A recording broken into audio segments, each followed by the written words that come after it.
Hey everybody, Corey here coming at you with another knife review. Today we are taking a look at the Bestech Knives Ghost. If you're new around here, consider subscribing. I try to put out knife related content on a regular basis. Now, today, this knife has made me realize something.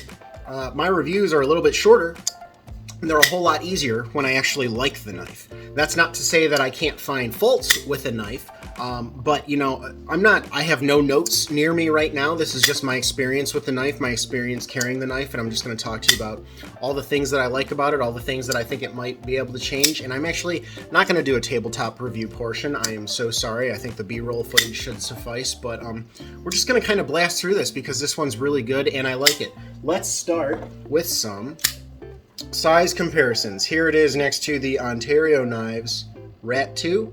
Should be pretty apparent that this is a relatively small knife. Here it is next to, what do we want? Here it is next to a Chris Reeve Knives Large Sebenza, which is falling off the screen right now. Okay. Here it is next to a PM2. What? I have a PM2? I know. There we go, next to a PM2. So you can see this is actually, it's pretty much Ontario Rat 2 size. And then new to the channel, here it is next to a Vero Synapse XL. Okay, so you can see it's a relatively small knife. Nothing too ridiculously small, though. I'd say this is definitely, you know, bug out territory or, you know, whatever niche that those knives tend to fill. Boy, oh boy, let's just start with the good. Look at that action. Barely, oh my god, barely any effort on this thing. Yes, it's riding on ball bearings. No, I haven't, you know, significantly tweaked the pivot or anything like that.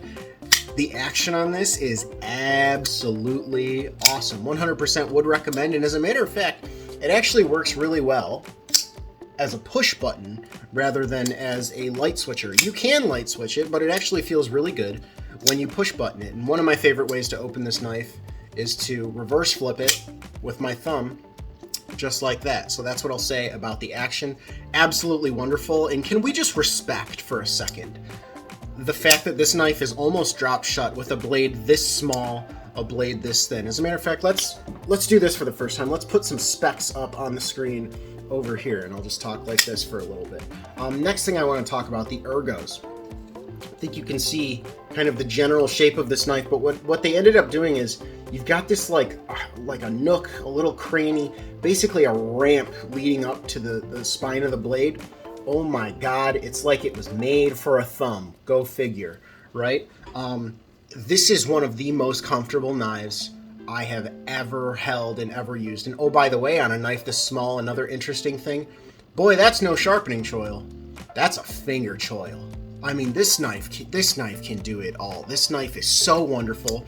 It comes in so many different finishes. This is obviously the full carbon fiber version, titanium pocket clip, yada yada blah blah. S35 VN blade, of course, something else. They're using wonderful blade steel as always.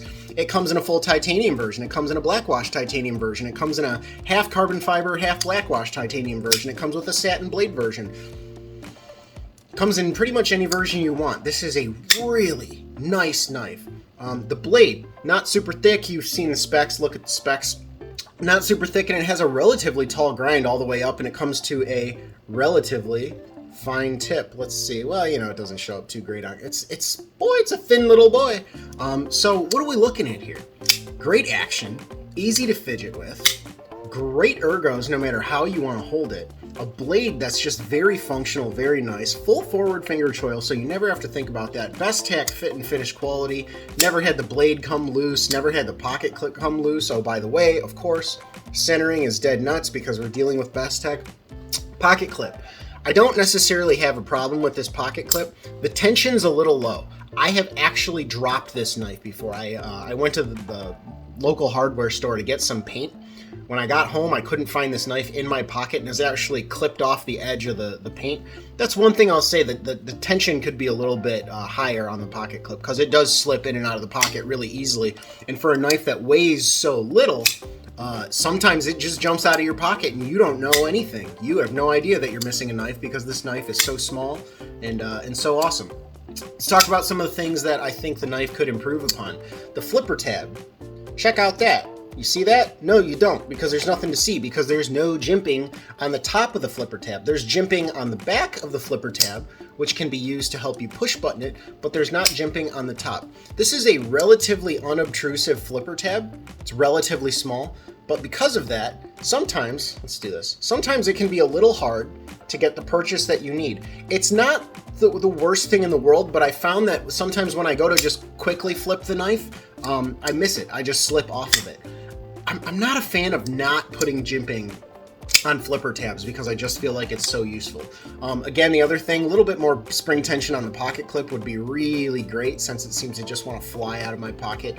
And oh, by the way, I did say the ergos were good. There is one hot spot that just drives me absolutely crazy, and it's nowhere near where you would think it is. It's actually on my pinky. The reason that I'm hitting this hot spot, look at where my pinky is actually hitting on this knife.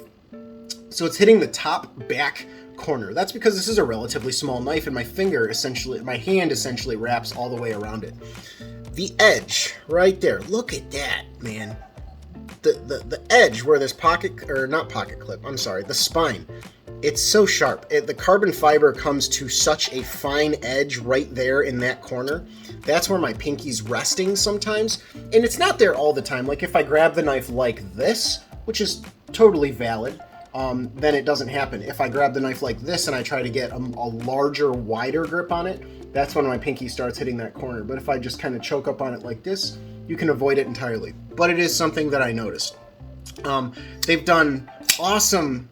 Let's look at the inside of that liner. They've done an awesome chamfer job on the inside of that liner. The tension is low enough to where it just doesn't hurt to disengage it at all. And even if it did, that chamfer on the inside of that lock bar is absolutely awesome. You can see, of course, the handles are contoured. They are not just chamfered because it's Bestech, because Bestech makes good stuff. And that's the final takeaway that I'll say here. You know, for a knife that you can get, I think they sell them on White Mountain Knives. You can get the less fancy models with just a plain titanium for, I think, like $180. Take 10% off. Basically, you're looking at like $160 for S35VN titanium. And Bestech build quality, Bestech is really close, in my opinion, to Rayot. Rayot does awesome stuff. And Bestech is not far behind. This might peeve some people, I guess, if they're Civivi fanboys or WeKnife fanboys. I've had better consistency with Bestech than I have with Wii and Civivi. The only reason I don't have more Bestechs is because a lot of their designs, they just don't speak to me. But this, of course, is one that did. Guys, if you've been thinking about picking this up, Nick Shabazz, take a look at this video so you can call this thing a gem. I'd call this thing a gem. I think this is way better than other knives in its size category. It's like a cracked out Rat 2 if you want to use it for those purposes. In my opinion, it blows the bug out of the water. It's on par with the Hogue Deca. I love this thing. The build quality is awesome. Fidget factor off the charts, ergos off the charts, build quality off the charts. Pick it up, you're not going to regret it. Guys, I hope you enjoyed this video, and I will see you next time.